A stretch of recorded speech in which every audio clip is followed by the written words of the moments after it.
Alors, je voudrais revenir sur une de mes marottes, de mes hobbies, une marotte, disons, c'est-à-dire la question des emprunts de l'anglais au français. Dans certains cas, ils sont extrêmement anciens et ils sont souvent pas très connus. Alors, il y en a qui sont très connus. Et d'ailleurs, dans la plupart des cas, il faut reconnaître qu'en effet, les mots français restent tels quels en anglais. Donc, il n'y a pas beaucoup de mérite à les identifier. Mais il y a des cas où c'est plus subtil. Et je pense notamment à un certain nombre de mots qui commencent par un F.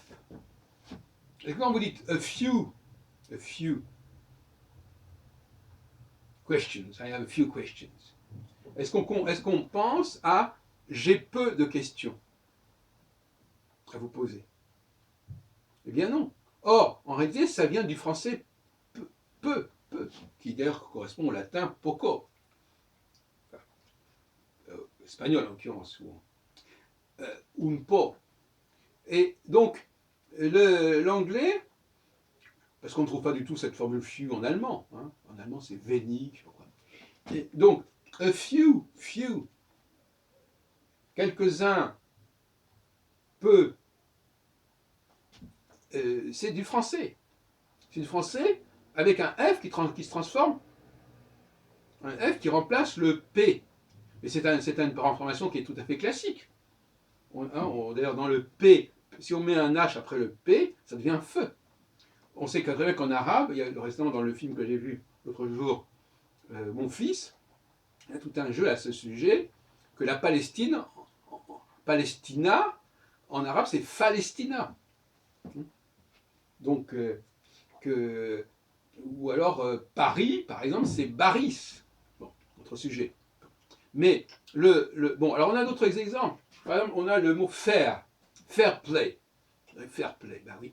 Fair play, it's not fair. Ça vient du français pair, P-A-I-R. Ce n'est pas équitable, ce n'est pas égal, ce n'est pas pair, à parité. Ça aussi, on n'y pense pas spécialement. De même que le mot afraid, fear, qui vient de. Vous mettez un P à la place, ça devient la peur. Le fear, c'est la peur.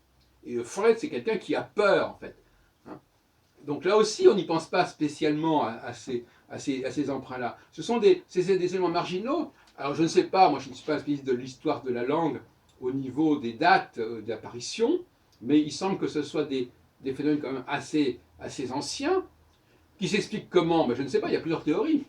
Soit le français se prononçait autrement à l'époque, soit il s'écrivait avec un PH et les Anglais ont cru que c'était que ça se prononçait feu. Enfin, je ne sais pas, ils ont peut-être mal lu. Je ne sais pas, il doit y avoir une explication. Moi, ça m'est égal d'ailleurs. Mais enfin, il y a quelque chose de cet ordre-là.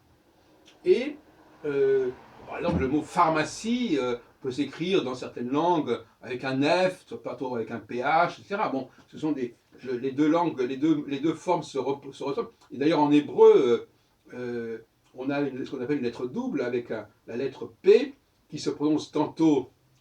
En début de mot, elle se prononce toujours P, mais au milieu d'un mot, ou à la fin d'un mot, elle se prononce F. Par exemple, sauf la fin, Ein Sof l'infini, mais en revanche, on va dire, on va employer des tas de mots qui commencent par exemple, paracha, par exemple, qui veut dire le commentaire hebdomadaire de la Bible, c'est un P. Bon. Mais les Arabes n'ont pas le P. Ils n'ont pas le P et ils le rendent soit par un F, soit par un B, comme dans Baris. Alors pourquoi? Il y a un problème de ce genre-là qui est assez étrange et dont je voulais vous parler. Et je vous engage à faire ce genre de recherche, de décalage comme cela. J'avais déjà signalé dans le passé pour l'espagnol et pour l'italien. Parmi un cas tout à fait amusant, je terminerai là-dessus. Euh, dans les métros, on voit, parce que maintenant à Paris, on a des expressions qui sont dans toutes les langues.